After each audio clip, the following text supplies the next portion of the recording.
Okay, we're back.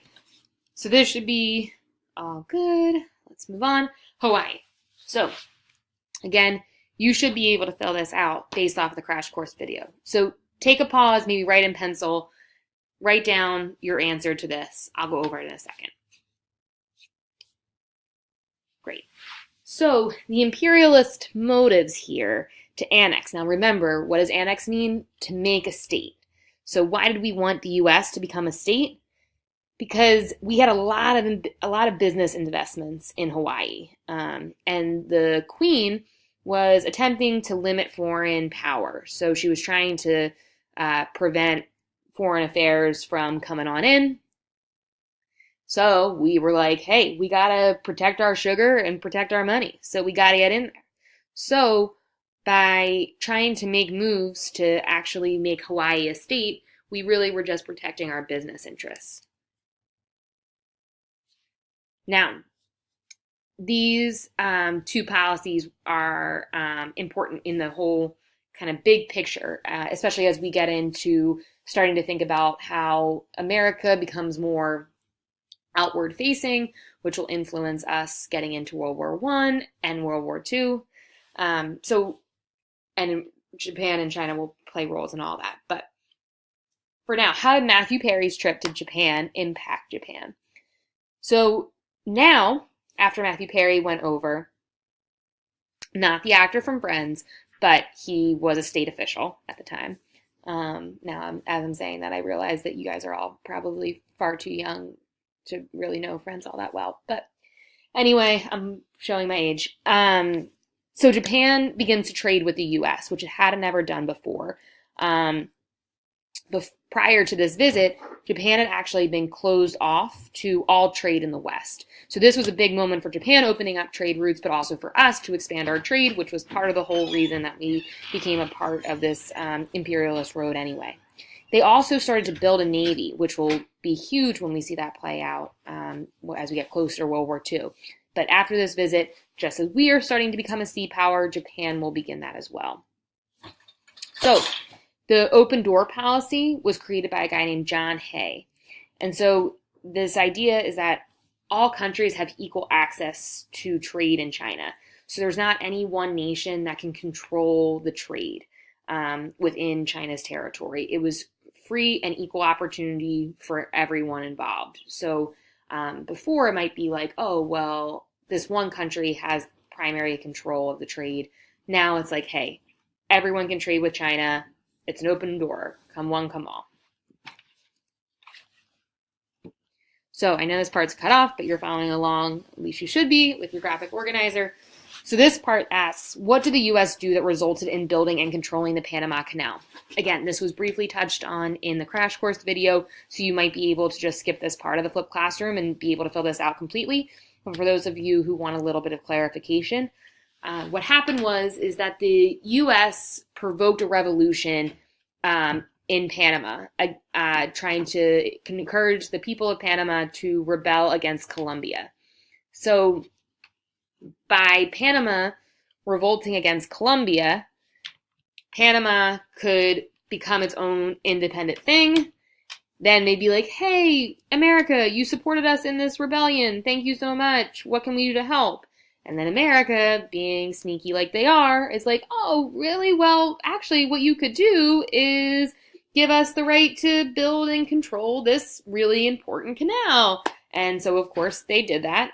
So by us supporting Panama in their revolution, we then gain the right to control and to build within that canal zone. A really important strategic spot for us that would pay off immensely in the future. Okay, so final piece. This video will be a lot shorter than the other ones. This idea of the presidential diplomacies. So we have Teddy Roosevelt, and he had this thing called the Roosevelt Corollary. So this was an addition to the Monroe Doctrine, which we talked about a very, very long time ago. But try to brush out those cobwebs. Remember that the Monroe Doctrine was this idea that, okay, we are a stable nation, we're going, and we sort of were like a dog marking its territory. We were like, hey, we are now a stable nation in the Western Hemisphere. European folk, just stay out. Don't try to start colonizing all over the place in South America or North America. Like, we're good. Like, you keep the colonies that you have, but like, just stay away. We got this. So this idea from Roosevelt was an addition to this idea. And that's saying, okay, we've already asked you to stay away and to like not colonize around here. But we now say that it's within our responsibility to intervene in Latin America when necessary in order to maintain peace within this whole hemisphere. So if other people start doing something in Latin America by announcing this addition to the Monroe Doctrine as the Roosevelt corollary, we're making a public statement being like, hey, it's our job to be the policemen here. We need to keep peace in this hemisphere. So if you start something, you're going to have to deal with us because it's within our right to intervene. So that whole idea of like being that watchdog of the Western Hemisphere also relates to this idea of big stick diplomacy. So walk softly and carry a big stick, right? So like don't be too noticeable, but make sure that everyone knows that you're carrying a big stick. And our big stick in this case is the Navy.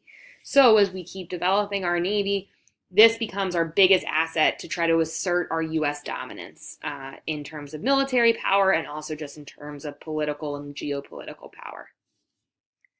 So then after Roosevelt, we'll eventually move over to Taft, who came up with this idea of dollar diplomacy. So this idea is that we would further our American aims in Latin America and in Asia through our economic power. So we would guarantee loans to folks who wanted to bring business into some of these Asian and Latin American countries. So we were incentivizing economic growth for American businesses to go make offshoots in these Latin American and Asian countries. And we would economically support them. So this way we had financial stakes in all of these different countries. So like this whole idea of imperialism, right? This economic and political domination. This dollar diplomacy played a big role in that economic domination at a world stage. And then finally, Wilson, this idea of moral diplomacy, takes a bit of a turn from the other diplomacies that we just talked about. This idea is that we're going to only support countries who have the same kind of moral beliefs as we do. And when I say moral beliefs, I'm talking about our democratic ideas. This idea of a democracy, so for the people, by the people, right? So we wanted to encourage democracy to be cultivated in a lot of these smaller nations. So if nations were expressing interest in forming a democracy, then we would be able to give support to them.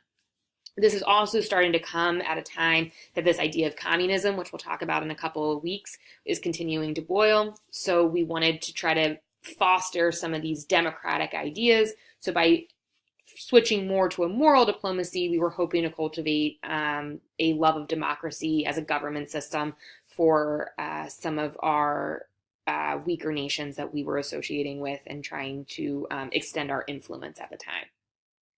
So we covered a lot over these videos, and in addition to the crash course video as well. But you should have a pretty darn complete graphic organizer at this point, and you'll have it all ready, set to go for Friday's class. So good luck, fill this out, come see me in office hours if you have any questions or concerns, and I will see you in class. Bye.